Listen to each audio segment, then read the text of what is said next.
Tribunal Constitucional.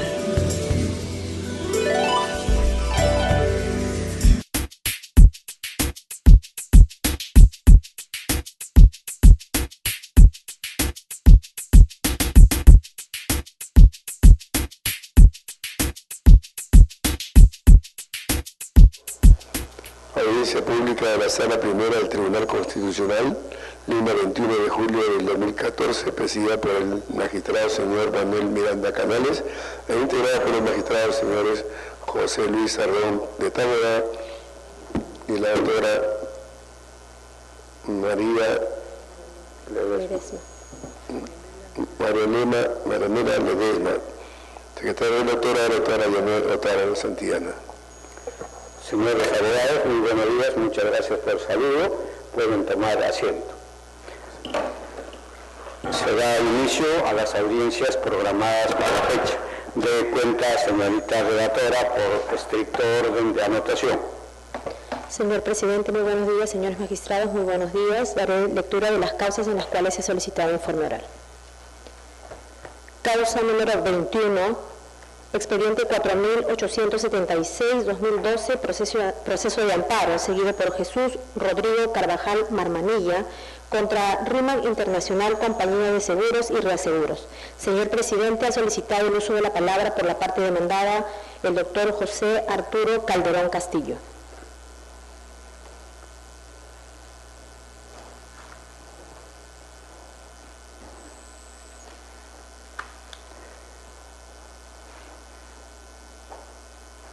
Señor abogado, puede hacer usted el uso de la palabra a efecto de realizar la defensa por el tiempo que se le ha conferido. Lo escuchamos con la mayor atención. Buenos días, señores magistrados, buenos días, señorita relatora, y buenos días ante todo. Mediante el informe vengo a solicitar que se confirme la sentencia expedida por el AQUEM, mediante la cual se declara improcedente la demanda, toda vez que en el expediente existen dos pruebas médicas de igual valor probatorio y determinándose una insuficiencia probatoria, siendo que el presente proceso ha debido ser tramitado en la vía contenciosa administrativa. Esto lo explicaré más adelante. Hay 3 puntos esenciales dentro del presente proceso, como ya lo señalé anteriormente. Número 1, existen diversidad de pruebas médicas de igual valor probatorio, según lo establecido por el Tribunal Constitucional. Tenemos la sentencia 1417 del año 2005, así como la sentencia expedida por el Tribunal 10118 del año 2007, mediante la cual se determina que existiría insuficiencia probatoria cuando existen duplicidad de exámenes médicos y exámenes médicos contradictorios. En este caso existen hasta 3 exámenes médicos contradictorios de igual valor probatorio. Tenemos el dictamen de comisión expedido por la EPS, así como 2 evaluaciones dictaminadas por el Hospital 2 de Pasco. Además de ello, dentro del proceso existe la historia clínica mediante la cual se realizó el dictamen de comisión médica de EPS, así como las fichas médicas ocupacionales que se practicaron al asegurado en su oportunidad. Dentro de toda esta gama de evaluaciones médicas, todas ellas se contradicen entre sí. Por este motivo, el proceso de amparo no sería la vía idónea para dilucidar este tipo de controversias, cuando en un proceso contencioso administrativo sí podríamos actuar pruebas tipo pericias, mediante las cuales se puede determinar fehacientemente si el señor se encontraría enfermo o no enfermo. Otro punto a detallar es uno muy particular respecto al examen médico del Hospital 2 de Pasco. ¿Por qué? La parte del demandante ha adjuntado en autos hasta 2 dictámenes expedidos por el Hospital 2 de Pasco, uno de fecha 25 de marzo del año 2008 y uno expedido el 30 de enero del año 2009. ¿Qué ocurre con estas evaluaciones? El Salud, mediante circular 015 del año 2009, ha establecido que ellos no pueden evaluar enfermedad profesional, no deben calificar ni evaluar enfermedad profesional conforme a la ley del seguro complementario de trabajo de riesgo. En el año 2013, mediante circular 1119-2013, corrobora la carta circular anterior, 015 del año 2009, mediante la cual ellos no están facultados para evaluar y calificar enfermedades profesionales respecto al seguro complementario de trabajo de riesgo. Señalando incluso que de haberse emitido dichos informes, los mismos deberán ser anulados sin de iniciarse las investigaciones del caso. Otro punto en particular respecto al examen de Pasco. La Directiva Sanitaria 003-MINSA establece en el artículo 6.4 cómo debe ser una correcta formación de la comisión médica, estableciendo que debe estar formada por 3 médicos. Uno de ellos debe actuar como presidente de la comisión, el segundo va a actuar como un médico interno y debe haber un médico especialista en las enfermedades que se van a determinar. En este caso, analizando las evaluaciones médicas adjuntas por la otra parte, se puede apreciar que ninguno de los tres médicos que firman el dictamen de comisión médica es un médico especialista en neumología u otorrinolaringología. Más allá, en su oportunidad hay una denuncia penal contra la Comisión Médica de Pasco de Salud, mediante la cual se determinó que el presidente de la comisión que firma dicho dictamen ha establecido que ellos no tienen las facultades técnicas ni los especialistas para poder realizar evaluaciones de tipo profesional, señalando que solamente cuentan con un estetoscopio para poder realizar una evaluación por neumoconiosis, así como que se indica a la persona que levante la mano para poder ganar la hipoacusia, lo cual me parece que determinaría que dicha prueba ya no sea idónea en el presente proceso. Más aún, dicho dictamen de comisión médica no cuenta con una historia clínica que le respalde. Y como último punto, respecto a la reacción de causalidad del demandante, el señor ha sido pesador, despachador de trenes y muestrero. En todo el proceso no ha determinado en qué consistía su profesión, digamos. No ha señalado dónde laboró, más en las fichas ocupacionales adjuntas en expediente se determina que él siempre laboró en la superficie. Entonces no entendemos cómo acudir que una enfermedad como neumoconiosis o como hipoacusia. Por estos tres argumentos, que existe la insuficiencia probatoria plenamente comprobada, que el examen 2 del examen emitido por Pasco 2 de salud tiene ciertos cuestionamientos que señalarían que ellos no pueden ganar enfermedad personal, así como que no se ha establecido una correcta relación de causalidad, solicitamos que se confirme la sentencia dictada por el AQN en su oportunidad que declaró improcedente la demanda.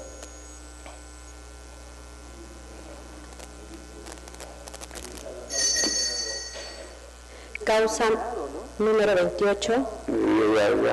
Expediente 737-2013, proceso de amparo, seguido por Guzmán de la Cruz Guevara contra la ONP. Señor presidente, solicita el uso de la palabra por la parte demandada el doctor Oliver Lindoló. Doy cuenta a usted, señor presidente, que en la oportunidad anterior, en la fecha de vista del 4 de abril de 2013, esta parte solicitó también el uso de la palabra. Señor abogado, puede hacer usted uso de la palabra a efecto de ejercer su derecho a la defensa por el tiempo que se le ha conferido. Lo escuchamos con la mayor atención.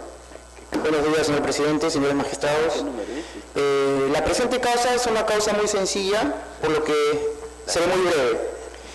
En el presente proceso, el demandante de la Cruz Guevara solicita el reconocimiento de mayores aportes con el correspondiente otorgamiento de la pensión de jubilación que corresponda, más el pago de vengados e intereses legales. En primera instancia se declaró infundada la demanda y en segunda se revocó y se declaró improcedente la misma. Y la razón por la cual se declaró improcedente es por la que nosotros también solicitamos se confirme esa resolución. La razón es muy sencilla. El demandante solo presentó una copia legalizada del certificado de trabajo, supuestamente pedida por su ex empleado Pescaperú, correspondiente o intentando acreditar los aportes realizados desde mayo del 70 hasta diciembre del 77. Conforme a la aclaratoria de la sentencia 4762, la sola presentación de un certificado de trabajo no genera certidumbre en un jugador para la acreditación de mayores aportes dentro del Sistema Nacional de Pensiones, porque para ello se requiere una valoración conjunta de otros documentos, boletas de pago, liquidación de beneficios, declaración jurada del empleador, etc. Como ello no se ha producido, nosotros solicitamos que se confirme la avenida en grado y se declare improcedente la demanda. Gracias. ¿Alguna pregunta, señor magistrado? Vista la causa, queda el voto. Señor presidente, doy cuenta a usted que las demás causas programadas para el día de hoy no hay informes orales por no haberlo solicitado conforme al reglamento o porque habiéndolo solicitado no se han apersonado para realizarlo. Dadas las circunstancias informadas por la señorita relatora, se da por terminada este turno de la audiencia. Audiencia pública de la Sala Primera del Tribunal Constitucional, Lima, 21 de julio de 2014, presidida por el magistrado señor Manuel Miranda Canales e integrada por el magistrado señor José Luis Arredondo Taboada, señora Marianela Ledesma Narváez, secretaria de la Sala, la doctora Janet Otara de Santillana. Señores abogados, muchas gracias por el saludo, pueden tomar asiento. Se da inicio a las causas programadas para la fecha y el turno. De cuenta, señorita relatora. Causa número 7, expediente 1839-2013, proceso de amparo, seguido por Denis Orlando Basalar Cueva y otros contra el gerente de Transporte, Tránsito y Seguridad Vial de la Municipalidad Provincial de Huaral y otro. Señor presidente, solicito el uso de la palabra por la parte demandada la doctora Dominga Irene Gomero Castillo por Marcelino Maguilla Villanueva, co-demandado. La señorita abogada.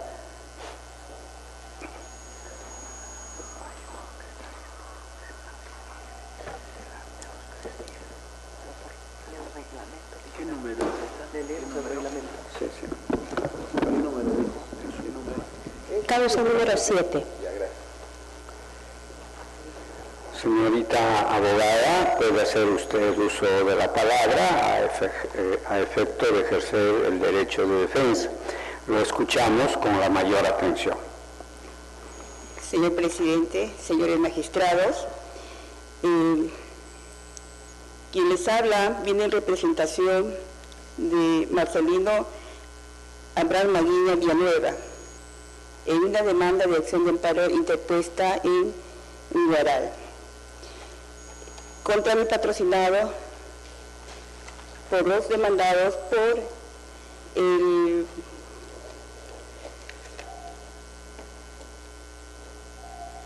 porque supuestamente en la demanda ellos agregan que no han tenido la oportunidad del derecho de defensa y a un debido proceso.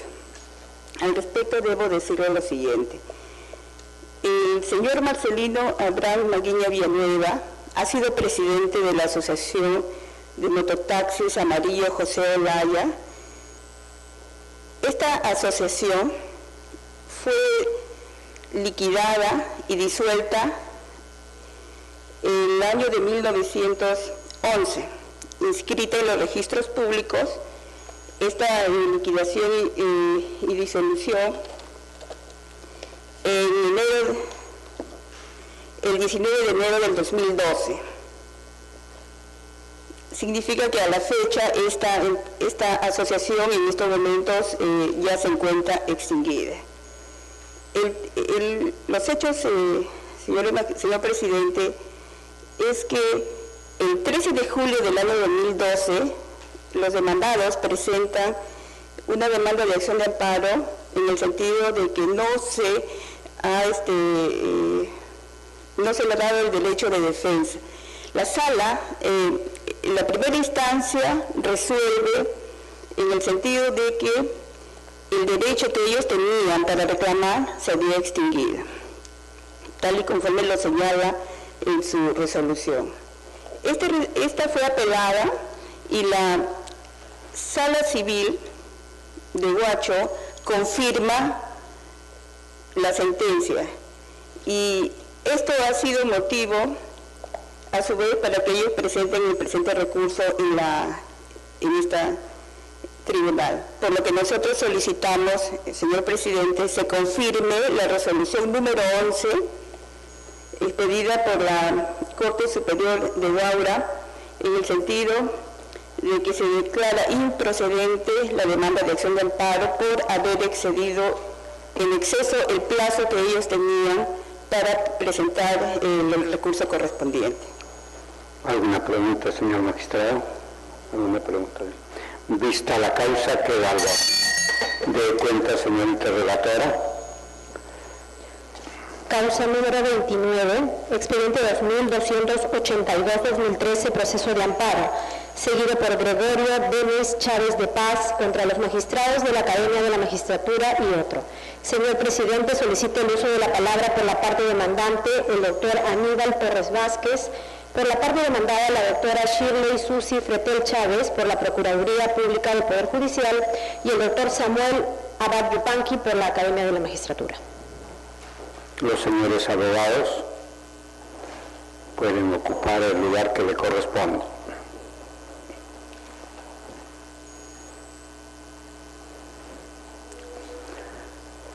Señor abogado, puede hacer usted uso de la palabra a efecto de realizar la defensa que usted está patrocinando.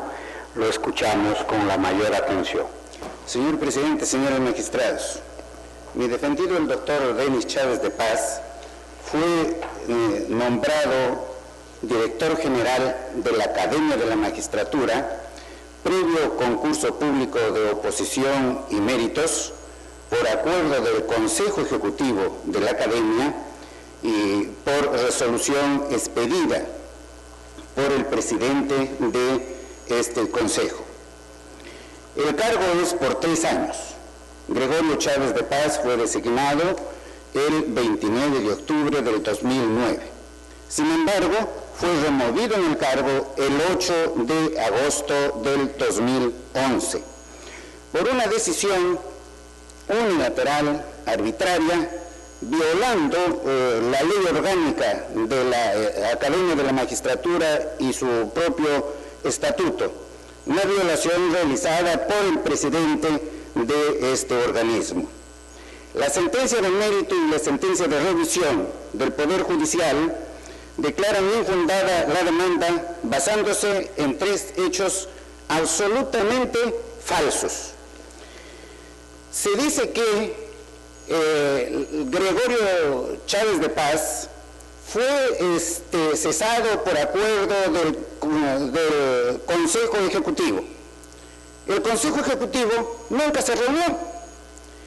En el acta de sesión del Consejo Ejecutivo que obra allí en el expediente a fojas 80, aparece que este Consejo nunca fue convocado.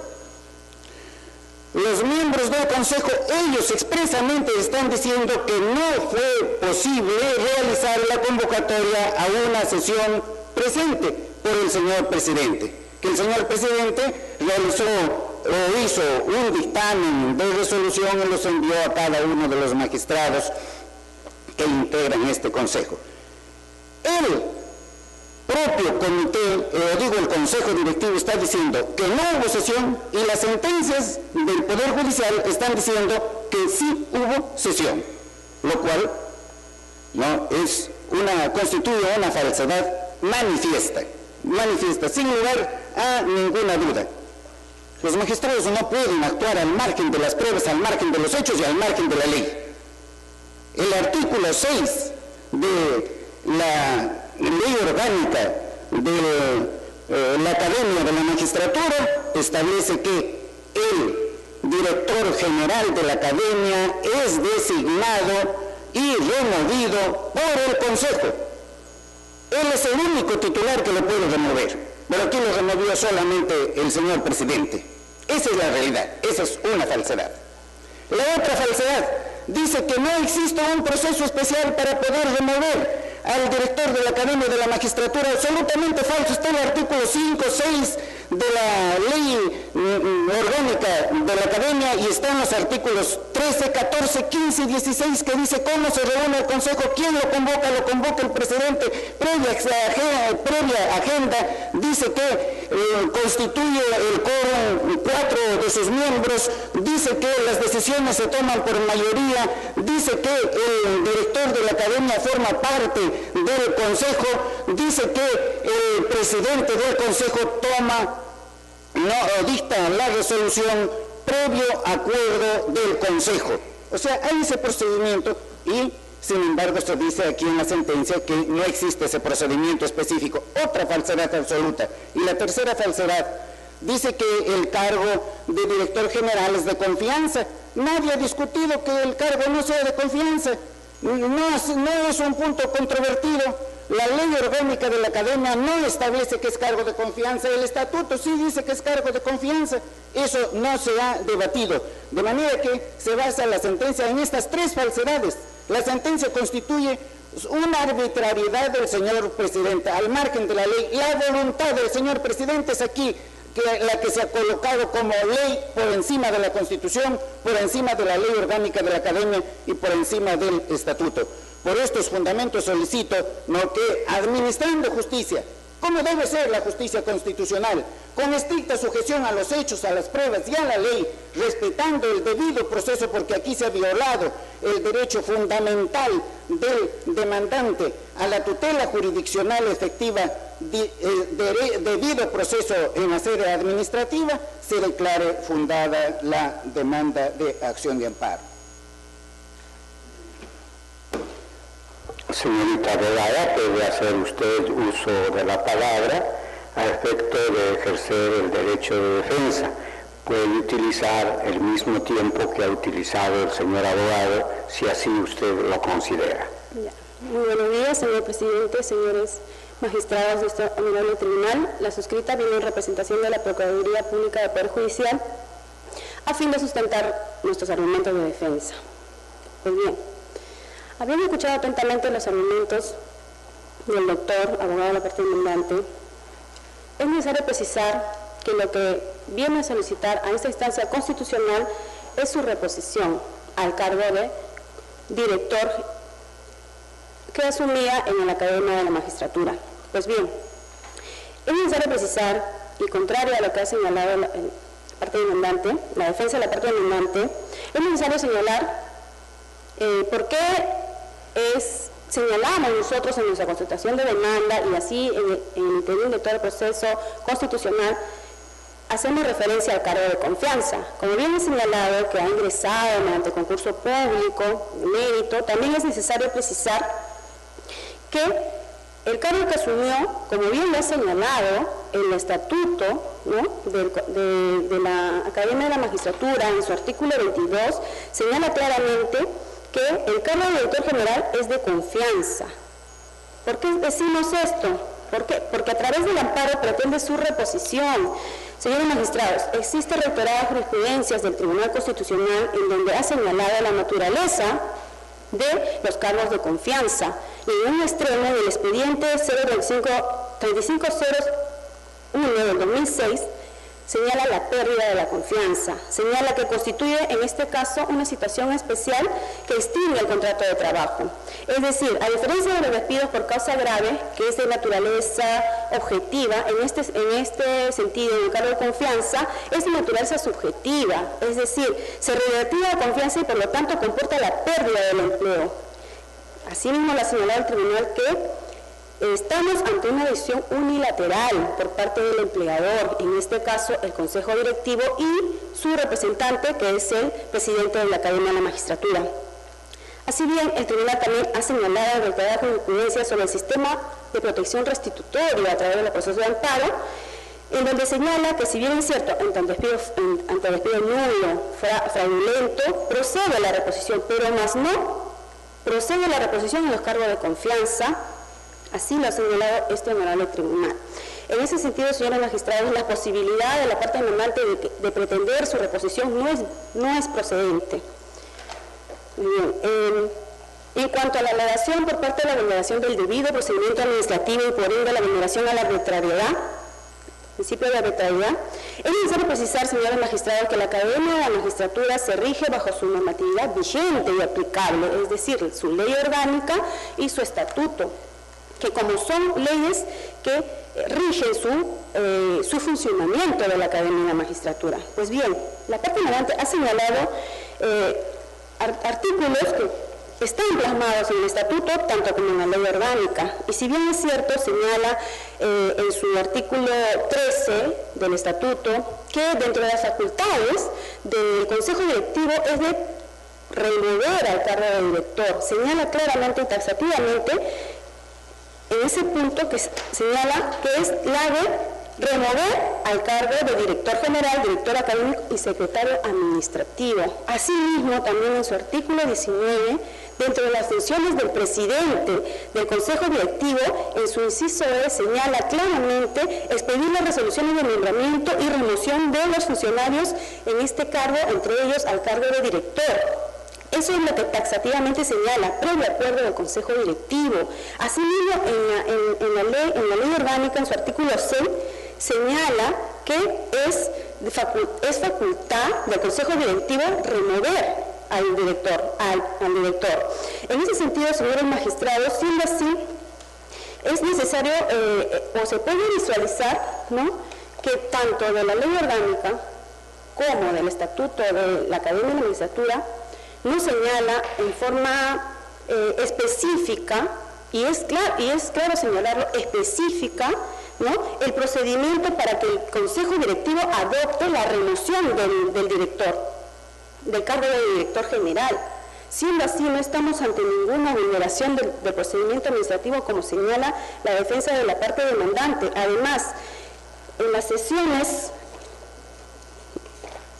la sesión 16, el Consejo Directivo ha señalado claramente, o mejor, el presidente de la Academia ha señalado claramente por qué fue la necesidad de adoptar una decisión por parte del colegiado. En ese sentido, señala claramente que por la necesidad urgente de adoptar una decisión fue necesario ordenar que se constituyan los directivos para que pueda adoptar esa medida. Asimismo, con posterioridad, en la sesión 17, se ha ratificado el Consejo Directivo de su decisión para remover al cargo de director general del Consejo de la Magistratura. Señores magistrados, en ese sentido, es claro y evidente que si no se ha establecido en forma taxativamente el procedimiento a efecto de remover al cargo de director general, no se puede tomar por el hecho de que las documentaciones, la forma como se ha llevado el proceso es ilegal e ineficaz. No se puede señalar eso. Por lo tanto, señores magistrados, teniendo en cuenta que las sesiones cumplen con la normatividad vigente y aplicable, cuenta con el quórum establecido en la norma, debe de surtir sus efectos. Por esas consideraciones, señores magistrados, solicito que se desestime el recurso de agravio constitucional presentado por la parte demandante y se declare improcedente la demanda de amparo. Señor abogado, va a hacer uso de la palabra. Señor abogado, puede hacer usted uso de la palabra a efecto de realizar el ejercicio de su defensa. Por el tiempo que se le ha conferido, lo escuchamos con la mayor atención igualmente. Muchas gracias, señor presidente, distinguido magistrado, señora magistrada. Venimos en representación de la Academia de la Magistratura para solicitar que se desestime, que se rechace este recurso de agravio constitucional. ¿Cuáles son las razones que justifican el rechazo de este recurso de agravio constitucional? En primer lugar, quisiera recordar brevemente los antecedentes. El demandante, el señor Denis Chávez Paz, cuando postula el cargo de director general de la Academia, sabía perfectamente que era un cargo de confianza. Así lo establecía la convocatoria, el reglamento, la propia resolución que lo designó. Como todos sabemos, el cargo de confianza tiene una determinada naturaleza jurídica. Sin embargo, parece que el demandante no lo ha captado correctamente. Porque, por ejemplo, saludos, magistrado, porque, por ejemplo, cuando se entera que puede ocurrir un retiro de su confianza, envía una carta notarial, que está en el expediente, para que se le corra traslado de los cargos. En un cargo de confianza no hay cargos, no es lo mismo que un procedimiento sancionador. En segundo lugar, también, como ha dicho bien la procuradora, una sesión, la sesión 16, que fue no presencial, es cierto, la sesión 16, en la cual el Consejo Directivo acordó por 5 votos a 7, el Consejo Directivo integrado por su entonces presidente, el doctor Francisco Tábara, por el doctor Carlos Ramos Heredia, el doctor Gastón Soto, el doctor César Pérez, el doctor Chávarri, acordaron retirarle la confianza en sesión no presencial. Luego, en la sesión 17 del 18 de septiembre, se ratificó en sesión presencial ese mismo acuerdo. Es importante recordar esto para que a partir de ello se pueda absolver todas las inquietudes o los cuestionamientos que ha presentado el demandante. Y aquí voy a la segunda parte de la fundamentación. ¿Cuáles son las razones que justifican que se rechace de plano esta demanda? O que se rechace el recurso de agravio. El demandante ha dicho hoy día, y lo dice en su demanda, que el Consejo Directivo no se reunió, no hubo sesión, que en realidad lo removió el presidente. No es cierto, el presidente no lo ha removido. Hay un acta de la sesión de número 16 del 8 de agosto, en la cual el Consejo Directivo, por mayoría de 5 votos, acuerda retirarle la confianza. Es más, esta sesión fue ratificada en la sesión 17. Por tanto, no es una decisión voluntaria y libre del presidente. Hay acuerdos que obran en el expediente del Consejo Directivo de la Academia. El demandante alega que tenía que ser una sesión presencial, que tenían que citarlo para retirarle la confianza. Yo me pregunto, ¿dónde se ha visto que cuando a alguien se le va a retirar la confianza, se le cite antes para que ejerza su derecho de defensa? Esto no es un procedimiento sancionatorio, esto es un procedimiento en el cual se le retira la confianza, por razones, como ya se han mencionado, de un cambio en la línea académica, en la necesidad de reformular las líneas académicas y de gestión administrativa. Esa fue la fundamentación, no era un tema de sancionar a tal o cual persona, es decir, si es factible y lo permite la ley, que se retire la confianza de una persona, y para ello no se requiere una sesión presencial. Luego se ratificó esa sesión presencial, con lo cual ni siquiera ese problema subsiste. Es por ello que no es una decisión personal del doctor Tábara, sino es una decisión de un consejo directivo que obra en el expediente de las actas pertinentes. En segundo lugar, cuestiona el tema del procedimiento. Y el demandante pretende asimilar el procedimiento al procedimiento que existe para cualquier sesión. En realidad, tanto la Ley Orgánica de la Academia de la Magistratura como el Estatuto de la Academia que aprueba el Consejo Directivo no regulan un procedimiento específico, expreso, detallado para retirarle la confianza a un director general. No lo hace de manera general. Regulan las sesiones generales que tiene todo colegiado. Eso es lo que establece en realidad, y por eso se señala que no hay un procedimiento específico, detallado para levantarle la confianza. Y no tendría que haber, porque para un retiro de la confianza ya existen normas generales. Basta que la autoridad competente, en este caso el Consejo Directivo, le retire la confianza, tal como lo establece la ley orgánica de la Academia de la Magistratura y su estatuto. Es más, el demandante alega que el estatuto establece una serie de procedimientos que exigen siempre la presencia de todos los miembros. Bueno, yo me pregunto, ¿quién aprueba el estatuto? El estatuto lo aprueba el Consejo Directivo de la Academia. ¿Quién ha interpretado el estatuto para decir que en este caso se retira la confianza de esta manera? El propio Consejo Directivo. Es decir, si el Consejo Directivo aprueba el estatuto, el Consejo Directivo también lo interpreta, y consecuentemente ha considerado que era una alternativa válida, y pese a eso ha ratificado la decisión.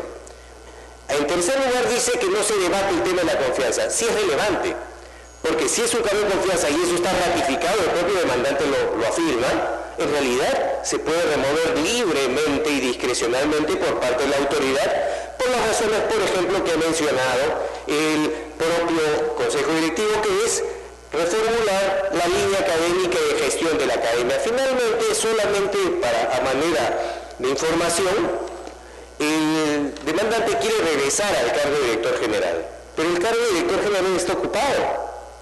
El actual director general ha sido designado el año pasado. Ha sido designado el año pasado a través de una resolución del Pleno del Consejo Directivo como corresponde, luego de un concurso público. El cargo lo ejerce el doctor Oscar Quintanilla Ponce desde noviembre del año 2013. Es decir, ya el cargo que pretende ocupar el demandante está en manos de un tercero que ha postulado directamente. En consecuencia, el amparo realmente no tiene mayor sustento. Por esas razones, solicitamos que se desestime el recurso de agravio constitucional. Va a replicar, señor abogado, brevemente, lo escuchamos. Señor presidente, señores magistrados, yo no vengo a hacer aquí cualquier argumentación, ni a mentir.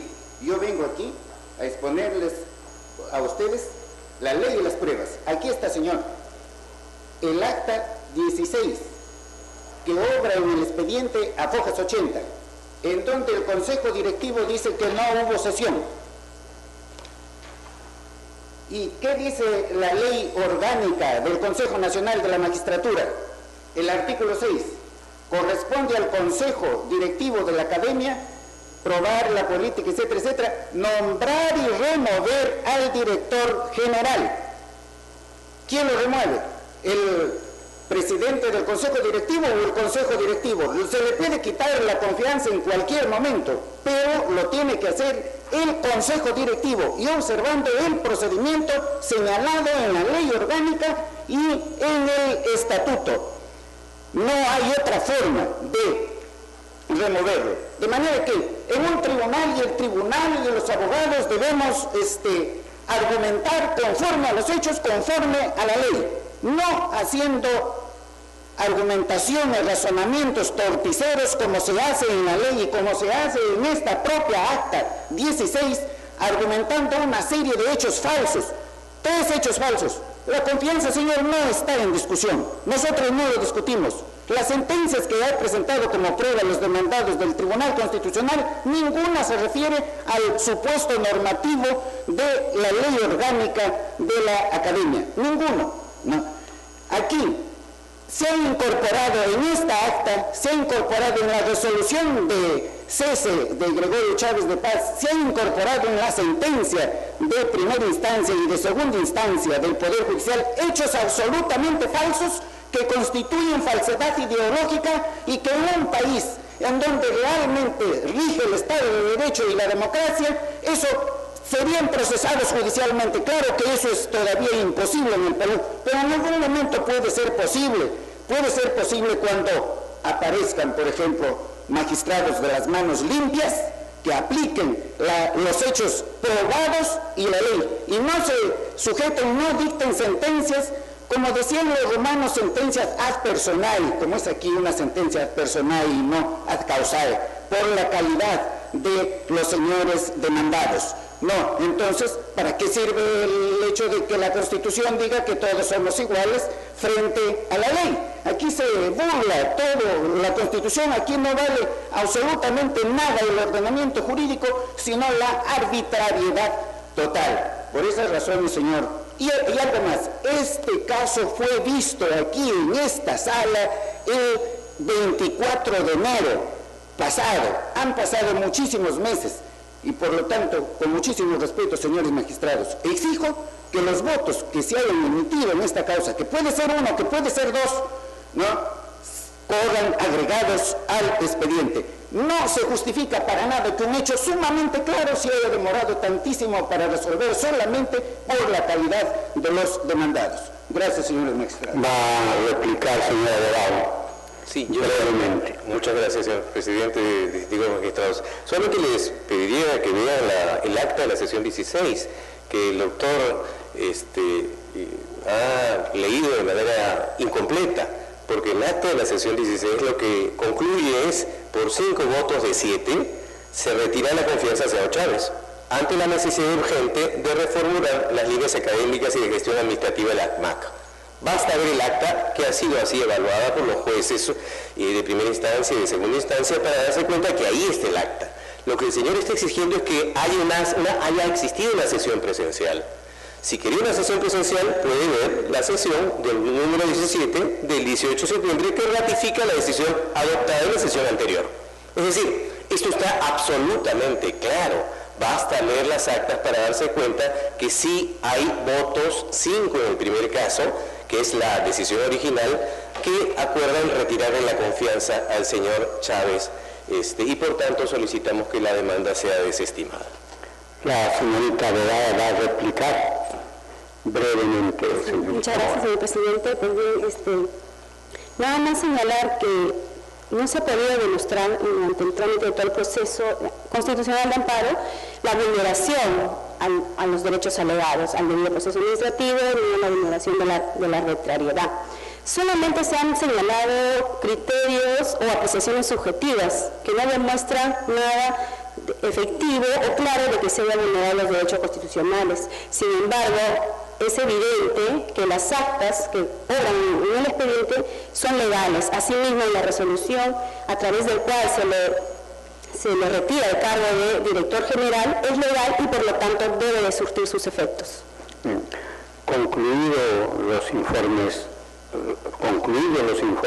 orales de los señores abogados, hecha la réplica y la dúplica correspondiente, se va a pasar a la siguiente etapa de solicitar a los señores magistrados si desean hacer alguna pregunta o alguna intervención. Señor magistrado, señora magistrada, sí, la doctora Marianela Ledesma va a tener una intervención. Sí, gracias, presidente. Quisiera que el abogado de la parte actora nos aclarara esta situación. Usted hace referencia al acta 16 de Fojas 80 en la que sostiene que no hubo una sesión en la que se acordó como parte de las facultades del Consejo Directivo cesar o dejar sin efecto la confianza para terminar el cargo que venía asumiendo el demandante como director de la academia, ¿no? Entonces, sin embargo, esa afirmación que usted señala, la parte demandada dice que no se ajusta. Entonces, quisiera que por favor nos diga, ¿realmente hubo una sesión, no hubo la sesión que dice el documento de Fojas 80 al que usted hace referencia? Sí, por su intermedio, señor presidente. Sí, doctora, en el acta número 16 expresamente se dice que no habiendo sido posible realizar la convocatoria sesión, ¿qué hace el presidente? El presidente redacta un proyecto de resolución y lo envía a cada uno de los miembros del Consejo Directivo para que firmen. No hubo sesión. Tal es así que dos miembros, dos magistrados honestos, decentes, el doctor Víctor Prado Saldarriaga y el otro doctor, que en este momento no recuerdo su nombre, pero ellos no firmaron esta acta porque era irregular, no había sesión. Entonces, uno de ellos precisamente es el que comunica al doctor Denis Chávez de Paz, mira lo que está haciendo el presidente, y le muestra la copia. O sea, nunca hubo la sesión 16. Todos los datos que se incluyen aquí en esta acta, que hubo sesión, que concurrieron, que firmaron, sesión no hubo, que no tiene que ser presencial, como dice el abogado de los demandados. El estatuto dice que las decisiones se toman por mayoría simple de los presentes. Si no hay presentes, entonces, ¿quiénes firman? Esa es la realidad, no las falsedades que se dicen.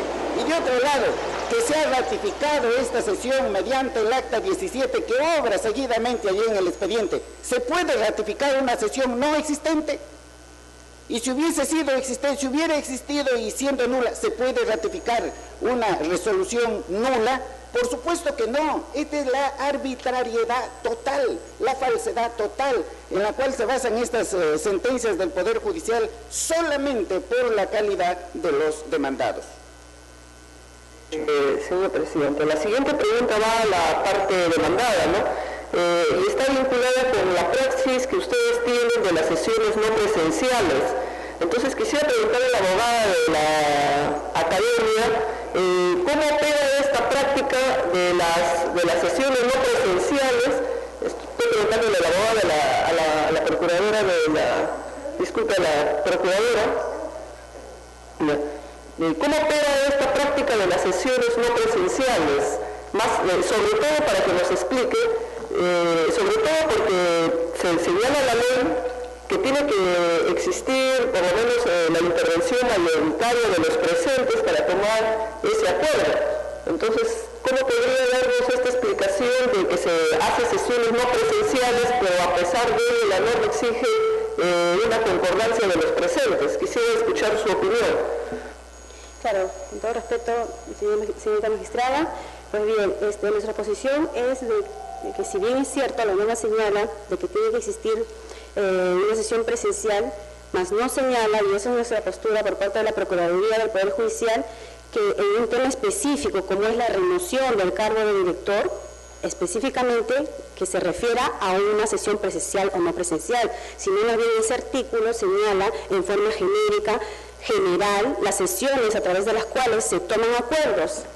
Y como bien hemos señalado, en el artículo 13 señalan claramente cuáles son las funciones del Consejo Directivo, y son, como usted podrá apreciar del estatuto que ahora en el expediente, son varios. Entonces, nosotros nos acogemos a la postura de que si no señala en forma específica cuál es el procedimiento a través del cual se debe remover al director general de la Academia de la Magistratura, es por eso que la sesión es clara. Si bien es cierto, como señala, no fue presencial, pero también el presidente, como encargado de la Academia de la Magistratura, señaló claramente la necesidad urgente a través del cual el colegiado debe tomar una decisión a efectos de modificar los planteamientos y directrices a través de las cuales estaban llevando a cabo el funcionamiento de la Academia de la Magistratura. Y como bien se ha señalado acá, posteriormente, en en sesión número 17 se acordó ya en forma presencial y se ratificó la sesión número 17, a través del cual se acordó la remoción al cargo de director general. Una pregunta, quiero que me aclare algo. Usted está justificando que realmente no hubo una sesión presencial porque hubo una razón de urgencia y por eso es que se tuvo que de una vez tomar esta decisión y luego ser ratificada en otra sesión posterior. Si esto es así, ¿cuál es la razón de urgencia que hace que llegue a que se tenga que ir por esos procedimientos?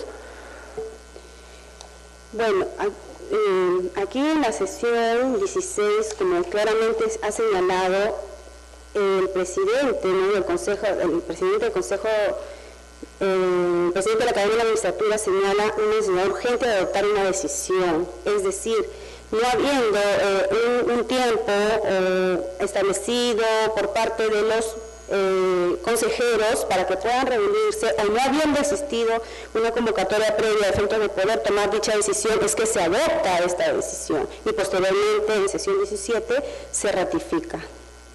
Una última pregunta y con esto ya termino. Quisiera que me precise cuánto tiempo le faltaba al actor para que termine el cargo que por 3 años había postulado. Y la siguiente pregunta es si la confianza que en por los hechos que se aprecia ha terminado, ¿esa confianza es a la institución en sí o es al presidente de la academia a quien se denega la confianza? Doctora, quisiera otorgarle la palabra al doctor Araí Panqui, que es el abogado de la academia, que responda a esa pregunta. Muchas gracias. Como decía, veníamos en representación de la Academia de la Magistratura. La doctora viene en representación de la Procuraduría del Poder Judicial. En primer lugar, lo que quisiéramos recordar es lo que dice la ley orgánica de la Academia y lo que dice el estatuto. Son dos normas distintas. La ley orgánica de la Academia tiene 14 artículos.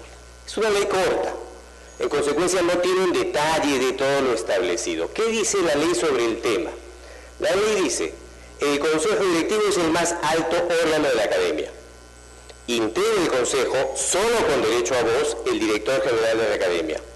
El Consejo se reúne por lo menos una vez cada 3 meses. Y agrega, el Consejo Directivo nombra y remueve el director general. No dice nada más. Sí, agrega, que es importante decirlo, que el Consejo aprueba su estatuto.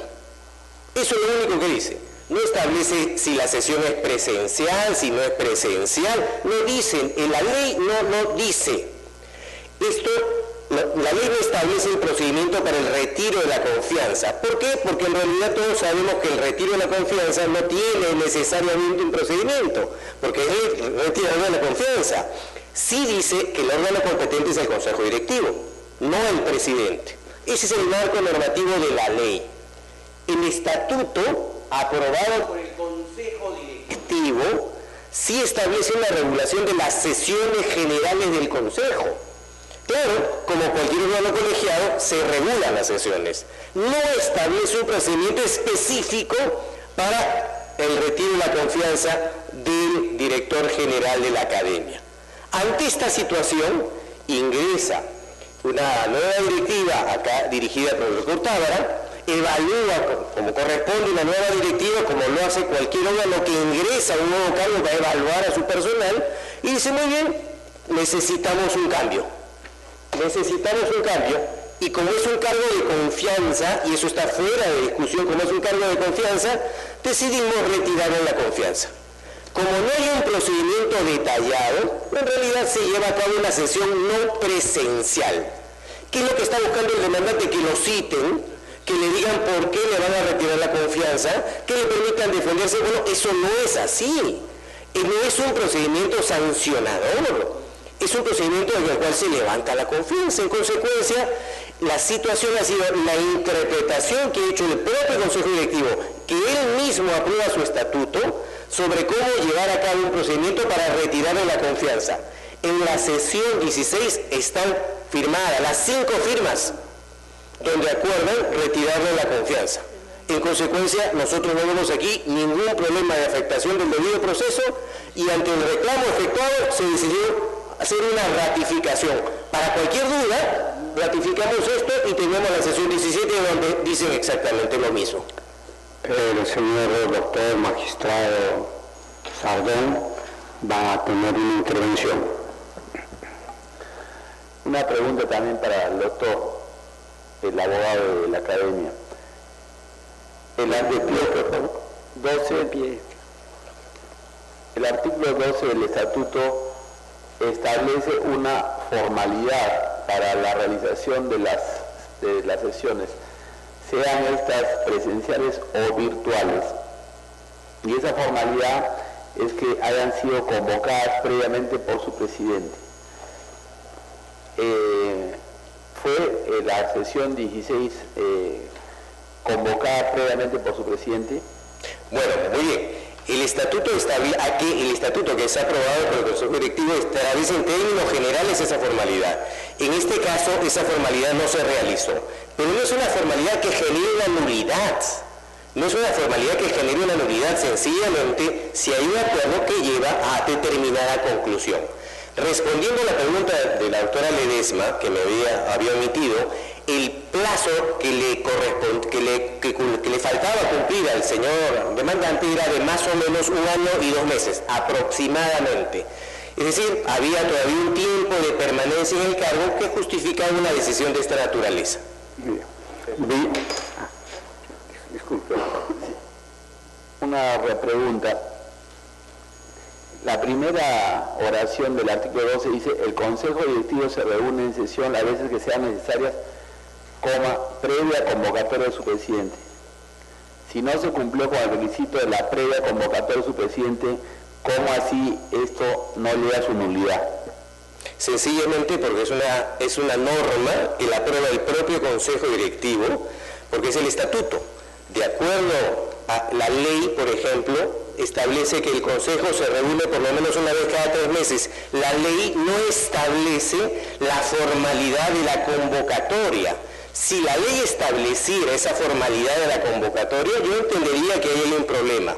Pero lo que ocurre es que el estatuto ha sido aprobado por el propio Consejo Directivo y ante una situación de urgencia y ante una situación de un cargo de confianza, el Consejo adoptó este procedimiento. Esa es la explicación que justifica una actuación de esa naturaleza. Es decir, es una norma que aprueba el Consejo y que el mismo Consejo la interpreta. Esa norma que usted menciona, señor magistrado, no está en la ley orgánica de la Academia de la Magistratura. Vista la causa, queda algo. Señor presidente, quiero dar cuenta de lo siguiente. En la causa número 18, expediente 2072, 2013, proceso de amparo, se ha verificado lo siguiente. El demandante presentó un escrito con fecha 17 de julio del presente año, solicitando el uso de la palabra para la audiencia pública señalada en la fecha. Sin embargo, se ha verificado en el acto que en la primera vista de causa realizada el 20 de enero del 2014 solicitó el uso de la palabra esta parte informando el doctor Víctor Indalecio Morán. En esta oportunidad solicita el uso de la palabra el doctor Martín de Acevedo García. Usted, señor presidente, es quien decide. Vamos a informar al señor abogado que este colegiado tiene la mejor buena intención y el respeto a los señores abogados y también a la normatividad que regula esta situación. El artículo 31 del reglamento normativo del Tribunal Constitucional expresa claramente que el informe oral, para ser concebido, deberá ser solicitado por escrito hasta dentro de los 3 días hábiles siguientes a la publicación del día de la audiencia en el portal electrónico del Tribunal Constitucional. Por esta razón, señor abogado, con todo respeto, le manifestamos que no sería posible su informe oral. Sin embargo, yo, por suspender brevísimamente, siéntese nomás, doctor, para consultar a los señores magistrados.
Señor abogado, el tribunal, por respeto a la investidura del abogado, ha tenido una sesión en el intermedio y ha acordado que se dé cumplimiento al artículo 31 del reglamento normativo del Tribunal Constitucional.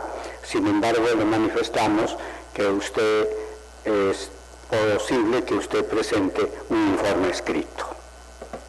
Vista la causa, queda el voto. Señor presidente, doy cuenta a usted que las demás causas programadas para el día de hoy no hay informes orales por no haberlo solicitado conforme al reglamento o porque habiéndolo solicitado no se han apersonado para realizarlo. Dadas las circunstancias, se da por concluida la audiencia de la fecha.